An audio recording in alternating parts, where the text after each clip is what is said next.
তো বন্ধুরা আঙ্গো বাবাই দেখো এখানে আজকে এত বড় বড় চিংড়ি মাছ আনছে। তো বহুত দিন হচ্ছে গেলা চিংড়ি মাছ কোনোদিনও খাইনি। বাবারা কইছিলাম যে পাইলে মানে নিয়ে আইবা, তো আনছে।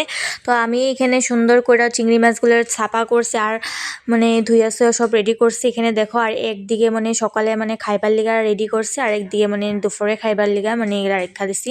তো সকালে মানে কয়েকটা ভাজবার লিগা রেডি করে রাখছি, আর হলদি মরিচের গুঁড়া দিয়া সব কিছু দিয়ে আমি মানে মাইখা রেখা দিছি। তারপর দেখেন তেলটাও দেখো গরম হয়ে গেছে, আর আমি এখানে মাছগুলোরও ছেড়াইতেছি। আর মাছগুলো কিন্তু অল্প ছিটতেছিল, তার লিগে অল্প মোবাইলটা অল্প দূরে দূরে সরে রাখতেছিলাম। আর দেখো এখানে মাছগুলো এখানে ভাজা হইতেছে, আর স্টিমটা অল্প কমাই দিছি। তারপরে ভাজা হওয়ার পর দিকে দুইটা আমি এখানে পেঁয়াজ কাটতে দিছিলাম। পেঁয়াজ যে তারপর মানে ভাজা হয় মানে ভাতের মানে খাইবার লিগে। আর এখানে ঠান্ডা ঠান্ডা ভাতের মধ্যে এরকম মানে ভাজি উজি দিয়ে কিছু খাইলে মানে বহুত ভাল লাগে।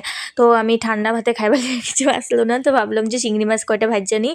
তো এখানে ভাজা ভাজা করে নিতেছি। তো বাবার লিগেও এখানে মানে ভাজতেছিলাম। তো আমরা তিনজনের লেগে মানে ভাজতেছিলাম। তো ভাজা হয়ে গেছে দেখো এখানে প্রায় মোটামুটি। তো এখানে আঙ্গো গরম গরম চিংড়ি মাছ ভাজা কমপ্লিট। তো এখানে ঠান্ডা ঠান্ডা ভাতের মধ্যে চিংড়ি মাছ খায়া মানে ভাজাটা খায়া বহুতই টেস্টি লাগছে। আর বাবারও জিজ্ঞেসলাম, বাবাও বলতেছে যে না ভাজাটা বহু টেস্টি হয়েছে, আর কড়া করে আমরা ভাজি আর মরিচের গুঁড়া দিয়ে বানিয়েছি, তো ভালো লাগছে। আর আজকে দুপুরের রান্নাটাও মানে আমি করুম বলে ভাবতাছি।